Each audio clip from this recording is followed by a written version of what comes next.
Hello, I'm John Salso Apoyan. I'm the 2025 Edo President of Chisay Legazpi, and welcome to the second episode of Oro Negosyo 3.1 on 1 Business Talk. Good day. So, welcome to the second episode of Oro Negosyo 3.1 on 1 podcast. So, let's welcome this afternoon none other than Lance Sendin, the COO of Preto Cargo Forwarders. So, good afternoon. Good afternoon, sir. Good Welcome afternoon. to Oro Negosyo. Thank you for having me. Okay. So, let's throw our first question. Shoot. So, aware ka naman kung ano yung objective ng Oro Negosyo. So, we're talking about all aspects, all business aspects. Okay. So, ito, as a students, which industry or enterprises have great potential for young entrepreneurs, For students. for students? Okay. Siguro, if we take into context yung geographical location natin, there's a lot of industries that offer potential to aspiring student entrepreneurs. Since we are in the information age, the barrier to entry has been demolished actually. Wala na, talagang giniba na yung barrier sa pagdating sa information. Oh, so you have access to all this information. It's like in our fingertips na yung information. Yeah. With that being said, the first industry they might want to look into is anything related to technology, Yes, the yes. Internet of Things. No?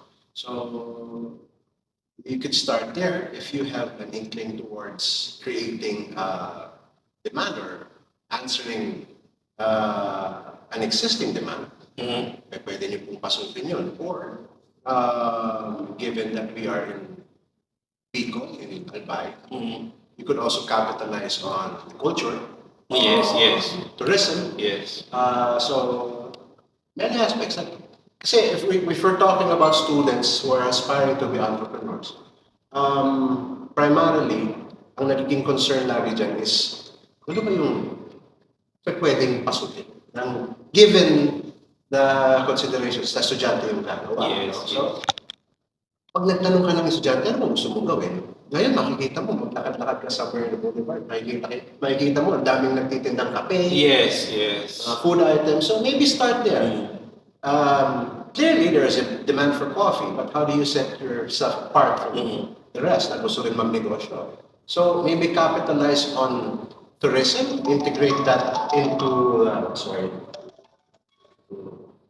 So maybe integrate that into your business model na you capitalize on tourism Mhm. and offer something unique. So we have culturally rich food offerings, diba? Uniquely Bicolano. Yes, So yes. pwede ka mag-capitalize doon. Like what Small Talk did, they made laing pasta, laing pizza, ganun. Laing ice cream. Meron ba laing ice cream? We'll see. Parang- There's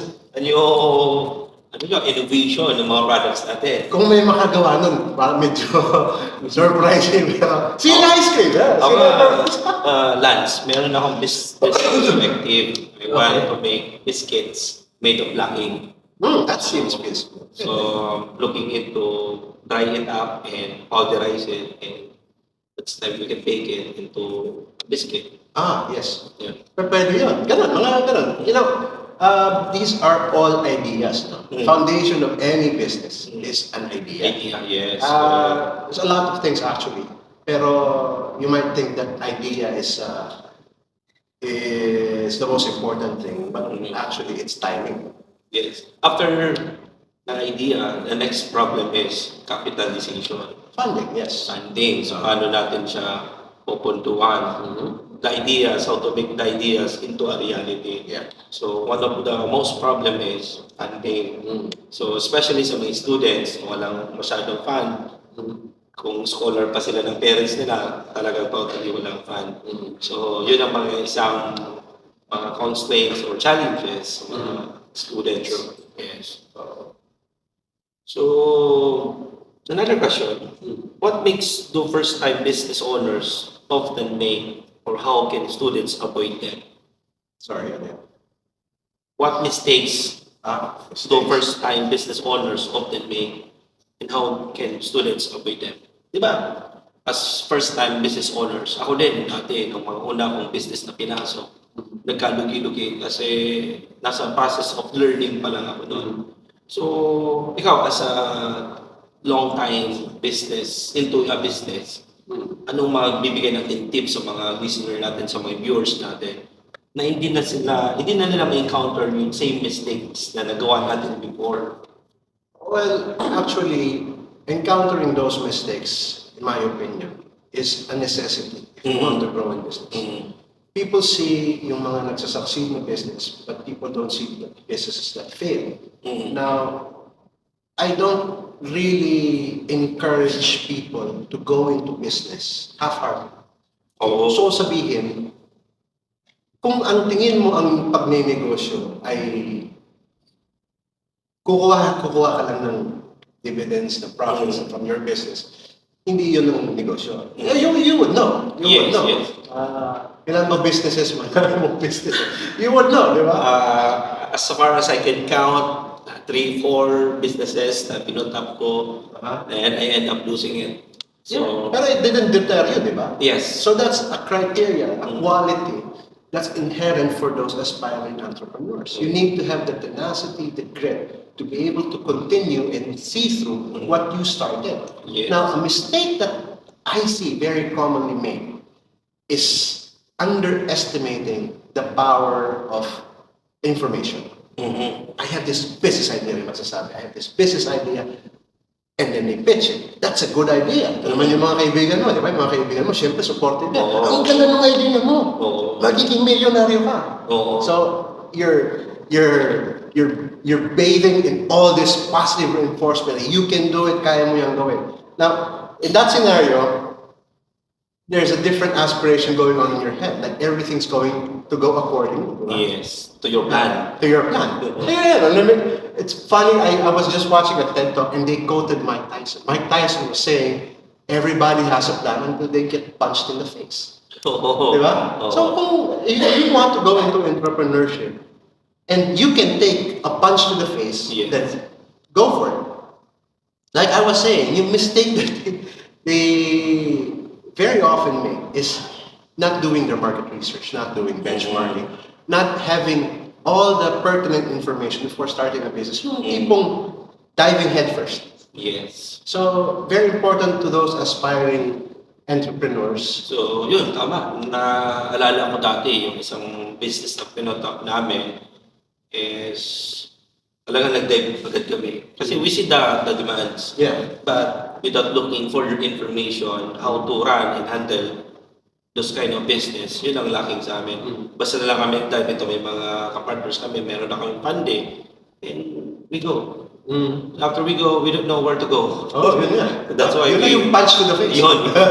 Then, Okay. that's the reason why we lost that business. So maybe, take all the information you can. Look for a mentor. Yes. Look for somebody to guide you through the process, through everything. And sometimes yung mga business, they think na we won't go through all the regulatory requirements yet kasi we're just starting Yes, out. That's yes. also another mistake that they Yes. get themselves into. Tapos biglang kakatok ang statutory benefits na you have Yes, employees na inspection, yun. that opens up kind of worms that most new entrepreneurs are not prepared Yes, for. yes. So, yeah. Okay, so maganda yung mga idea natin pagdating sa mga students who are planning to put up their own business. So, that's how about we go to business owners. So this time, may mga business na to. So the first question is, what strategies have worked best for scaling your business? There's no one size fits all solution. Yes. But what I could probably offer as an advice, regardless of the industry you're in, is to capitalize on the emergence of technology, marketing, social media. Yes. And there's also, the foundation of brick and mortar stores which were built on community. So you just scale that up into a network. If you have a reliable source of network. Kasi personally, when I make decisions for our business, what's the driving factor? People might think that it's the best price, etc., but that's not always the case. If you have a good network, since ikaw kaibigan kita, may binibenta kang kailangan ko, Yes. bibilin ko sa'yo. Diba? Because I like you. May mga ganun considerations. Yes. It's very important for those already in the business to maintain, to develop, and to strengthen their networks. Yes. So that's So the first thing is adapt to the new technologies. Yes. And second is build up your connections, Yes. good relationships. Yun. Para That will scale your business. Any kind of business will yes, scale your business. yes, Definitely. correct. So same with my accounting firm. When I joined GC Legaspi, I built up this connection. And we know most of the members in GC Legaspi are business owners. Yes. So at first, they don't trust me because I'm a stranger to them. So when I become member of GC Legaspi, we become friends. You Yeah. capitalize on your network. Yes, I capitalize in the network. And one by one, they transfer their account to our accounting firm. So it's a big help having this good connection. Yes. It really helps. Yeah, you have to announce it. When you're doing business, you have to make an announcement. Yes. Very effective word of mouth. Yes. Kaya nga mas effective yung buhay na CCTV kaysa sa actual na CCTV. Totoo. Kaya lang may dagdag bawas lang yun. Yun ang problema. Word of mouth is still, Lalo in my na- opinion, the lalo most na- underrated. Yes, lalo na Lance, kapag ang mga titas natin, pag umaga, nag-aarap-arap na yun. Talagang ang tatalas ng mga CCTV nila. Oo, talaga. May kape pang hawak. Oo, yung iba may walis May walis. Okay, moving forward. Okay. Second question natin in business owners. How do you balance risk taking with financial stability in business? Okay. You need to be able to recognize certain things for you to make an informed decision. If you're looking to diversify, that's already a risk mitigation. Yes. Because that every business model is built to survive. Like I said, the idea is not the most important thing. It's the timing. Let me give you an example. Kilala mo si Z-Web? C-Web. Z-Web. Have you heard of them? Not yet. Not yet. Well, you will not because they're already closed. Now, Z-Web, back in 2000, year 2000, they developed a company with immense funding. Their business model's idea is to create a platform to share videos by internet users, for internet users, South America. Parang YouTube. Exactly. Okay. Now, why did they close 2 years after? I don't know, a few years after, not 2 years after, I think it was 1997 and 2002. They closed because they had a complex problem that they could not solve yet up until Adobe Flash managed to solve the problem with the codecs to be able to load videos on an internet browser. Okay? I see. But that was 2 years after they closed. And 2 years after they closed, YouTube, not even having a business model, was primed for that open market. So timing. So, diba? naging problema nila is the codecs. The codex, which was resolved, kailan yung immense funding nila meant nothing. The idea meant nothing. Yung the timing was shit. Sorry, pwede ba ako magbura? Ay, pwede yan. Okay. So anyway, going back to my point, to mitigate that risk, you need to be able to identify a lot of key points to make that informed decision. Like say, for example, you don't put all your eggs into one basket.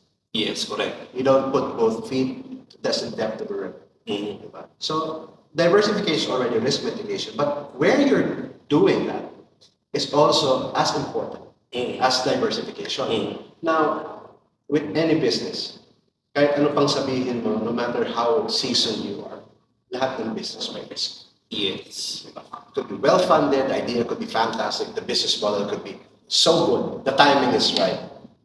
But at the end of the day, you miss one aspect of that business, which is necessary for its sustenance, mawawala yung negosyo. So, yun. If you're an employee, you get fired from your job, sabihin mo na sa mga kaibigan mo, gago yung boss ko eh. Maniniwala sa'yo. Pero pag negosyo, sabihin mo na, nag-fail yung negosyo ko. Bakit? Igago ako eh. Hindi, ano naman pwede sisihin, di ba? Kasi pinagdago ako eh. Hindi mo na pwede yung rason kasi nag-open yung SM dyan sa katabi. Oo. Hindi, ikaw laging titingnan dyan. Yes, Di yes. ba? So, yun, to address the question about risk mitigation, to balance it out, you can only minimize the chances of it going to shit, pero you cannot avoid it entirely. So, yeah. Sometimes, di ba, if the business is more risky, meaning the leverage of earning income is also high. Yes. Because high risk is high rate of income. No, not all the time. Not all the time. Not all the time. Pero yes, that's a One good another view. That's a separate view. Yes. Yes, yes. Okay, so next question, we go to GSI members. Okay. So if GSI members wants to do something in a business scale or wants to enter into entrepreneurship, this is the question. How can GCI members leverage the organization, which is the GCI network, to grow their business? Okay. Sinabi mo na kanina, di ba? Oh, yes, yes. Sinampol ko yung Sinabi mo yung accounting firm. Oh, yes. Siyempre, getting into JSI is one thing. Utilizing the organization for the benefit of your business is another. Marami naman members ng JCI na they don't capitalize on that network. Mm-hmm. Maybe shy type sila. Mm. Diba? Parang ako shy. Oh, yun. Siya yun. Okay, okay. Yung network, the potential of building that network is not always there. But that's how you learn it. JCI is all about that. What does Yes, JCI yes. do? It trains leaders, the next generation of leaders, and that's part of it. And one of the objectives of JCI is to build connection. Yes. And once you have that connection, you make use of it. True. So one potential is you put up business in just the connection. Yes. Oo. So that's It's in my opinion, ngayon, sa ngayon, Mm. joining a local organization, JCI local organization, has a ton of benefits if you're starting a business. yes. Sobrang dami. I can't even mention everything. Or the other way around, you have existing business and you join the GCI and you build up this connection. Yes. And mas Ganun. lalong lalaki yung Lalaki connection. yan, lalaki yan. Ikaw, anong testimony mo? Yun nga, yung sinabi ko kanina, when I entered and joined GCI Legazpi, most of the members of GCI Legazpi are business owners. So, alam natin pag negosyante, kailangan ng accountant. Yeah. So, in my personal experience, before I joined GCI Legazpi, I send buyers promotional ads or letters to various business establishment in Legazpi. I make this shotgun approach, but suddenly, wala akong nakuha kliyente. So, Sino ka ba? Diba? oo, hindi kita kilala. And I remember this one past president of GCI Legazpi, ako talaga nagbigay sa kanya ng isang flyers natin. Sabi sa akin, meron na akong accountant. So, I don't need one. So, when I joined GCI Legazpi, that same person told me, Lipat sa'yo. lipat na ako sa'yo, magkaibigan na tayo. Diba? So, ganun, one by one, they transfer the accounts to our accounting firm. And that's how we grow. Yeah, you ask a lot of JCI members, it's probably going to be the same thing. Yes. They've grown their network, they've grown their business exponentially with the help of JCI. Not just JCI, ah. Ito pa, yung recent, itong billiard hall na to. So, because of, I'm a member of GCI, I partnered with GCI members, especially kay NP TGL. They allow us to put up this billiard hall with no rental fee. Kasi partner namin yung may-ari. Ayun. Yan, maganda pala dito Oo, mag-business. Walang rent. Walang rent. I-partner mo lang si NP, JJL. Diba? So, yun. Okay, noted. So, yun. May isa pa akong pinut up na restaurant. And at the time na pinatak namin yung restaurant, hindi pa siya member ng GCI. Okay. So, noon nag-start na kami ng operation ng restaurant, in-invite ko siya sa GCI. So, he's a BGCI right now. And wala din kami rent. Okay. Kasi siya din yung may-ari ng property. So the lesson here is, isosyo mo yung mga GSI members Na may property. para wala kang rent or Yes. Kasi alam natin, ang hirap magbayad ng monthly rental. Yes. Yung sanang ibabayad mo sa monthly rental, kita nyo na yun. Yes, that's true. So, yun ang bago kong na-discover.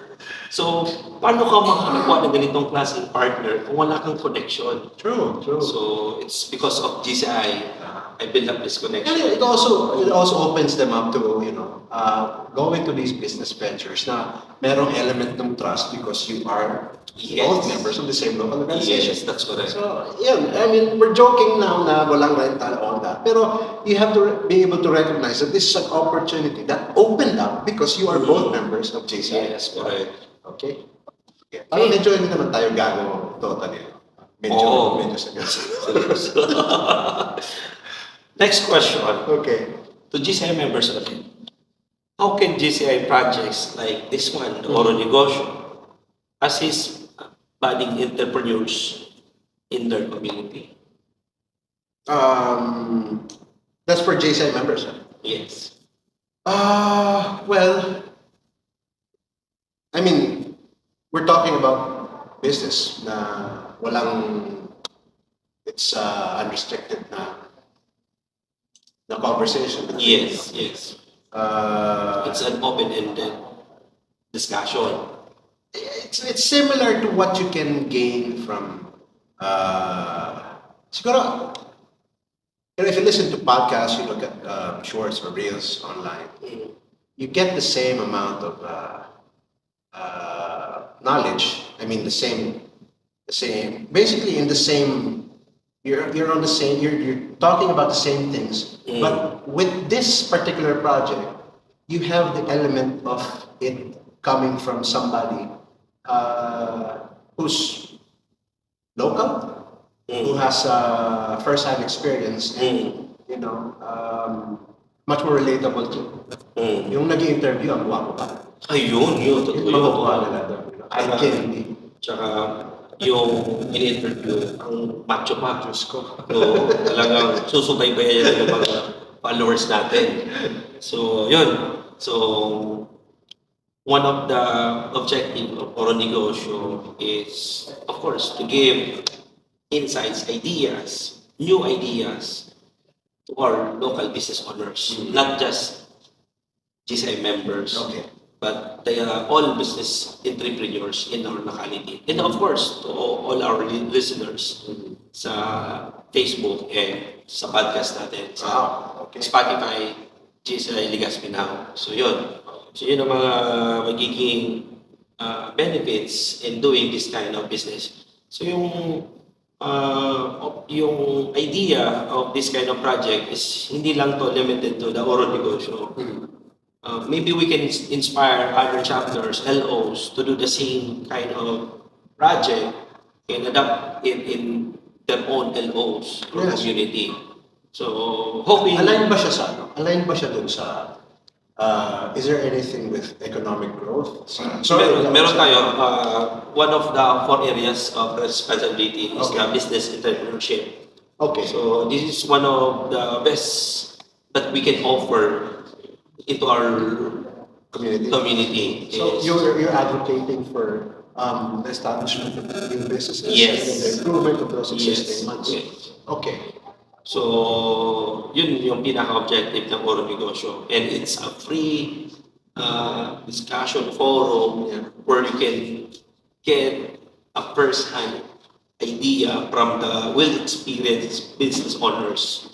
So, hindi to yung basta na lang... experience, parang medyo nahihilo ako eh. Hindi to yung basta lang by the book na ganito dapat, ganyan dapat, by principle, ganito dapat. So ito talagang by experience, like our well-experienced Nahihilo na naman ako. guest this afternoon. Nahihilo na naman ako pag with experience. Parang it's a nice way of saying na matanda ka na. No, hindi pa naman Hindi pa naman. Hindi pa naman halata. Hindi naman. And- hindi ba halata na 26 na ako? Hindi, you look like 18 eh. Wow, thank you. GCI na GCI GC, ka. Oh. Baby GCI. BGCI. Ano, JJC. JJC. Oo, JJC oh. Yes, pwede. Pwede. Maybe next year when I turn 19, I can go to JCI. Yes. And you will go under sa BGCI natin. Ano yun? BGCI. BBGCI. Yes. Oh, Alright. Pwede mo, Lance is also a regular member of GCI Legazpi. He might look like 18, pero totoong edad niya po ay 27. Yes, thank you. It's good. It's transparent. Everything Yes. here that we're disclosing Yes. is, of course, very somewhat accurate. Okay, Yes. moving on. Okay. We'll go to another group of individuals. Okay. To our government employees Mhm. in our community. What role should local government units play in business development? Okay. Well, if you look at it from the perspective of those trying to get into entrepreneurship, Mhm. the deterrent mostly, sorry to say, but the deterrent is regulatory agencies. Yes. And alam naman natin, may reason why we need to regularize businesses. Yes. It's a valid excuse. Kaya lang, sa akin, sa tingin ko, the only reason they fear those regulatory agencies is because they don't know how it works. Yes. So maybe what local government units can do is support, tanggalin yung red tape, make it as easy as possible. Yes. Be approachable kung may hindi naiintindihan yan. Kasi, when I started my own business, I had this sense na parang naaamoy ka eh. Ito, fresh meat, baguhan to. Alam mo yun, yung nagpapawisan ka. Hindi mo alam, hello po, good afternoon, magtatanong po sana, tapos susungitan ka. Parang, alam mo, you were prepared for it because you knew that getting into entrepreneurship meant bububugin ka talaga. Saan iljo yan? So, wala. Yung NBU natin dito, the best. The best ang iljo natin. They're very, Sige, honestly, yes. they are very supportive. They'll entertain your questions whenever you need. So, I mean, this just goes to show na yung mga entrepreneurs, aspiring entrepreneurs natin, just have this, I don't know why. Maybe it's too bureaucratic or ano ba yung setting na they convey that makes it so intimidating to approach a local government unit and say, hey, I want to start a business. Can you help me? Diba? So maybe start there. And after that, once you get the red tape and it's gone, and then you make the registration process easier, from there, you can maybe connect other agencies who, by the way, did you know, offer funding to aspiring entrepreneurs. But a lot of people don't seem to know this. Like business loan with low interest. Yeah, DOST, Yes. I think Land Bank, meron meron ganyan din. na project or program giving business loan to starter Yeah, sa mga mga startups. negosyo, startup business. So with a small interest Oh. or lower interest rate. Versus the bank. And I know also the DOST DOST. give also financial assistance. Yes. So these are things that you can equip in your arsenal to actually help you in your business. And it won't be something na kailangan mong katakutan. Yes. No? And Lance, our first Oro Negosyo, our speakers came from City Business Okay. Center. Okay. The head of our business center, si Madam. If you're watching or listening, Madam, thank you. Hindi ko na-mention yung pangalan ni Madam. Basta alam mo na Madam kung sino ka po. Thank you. Siya yung speaker natin doon. So, in-explain niya sa mga business owners natin na attendees that time kung paano yung process sa pag-register ng business sa Legazpi. So we have also speakers from the BIR, BIR RDO 067. Thank you very much po for supporting our Oro Negosyo.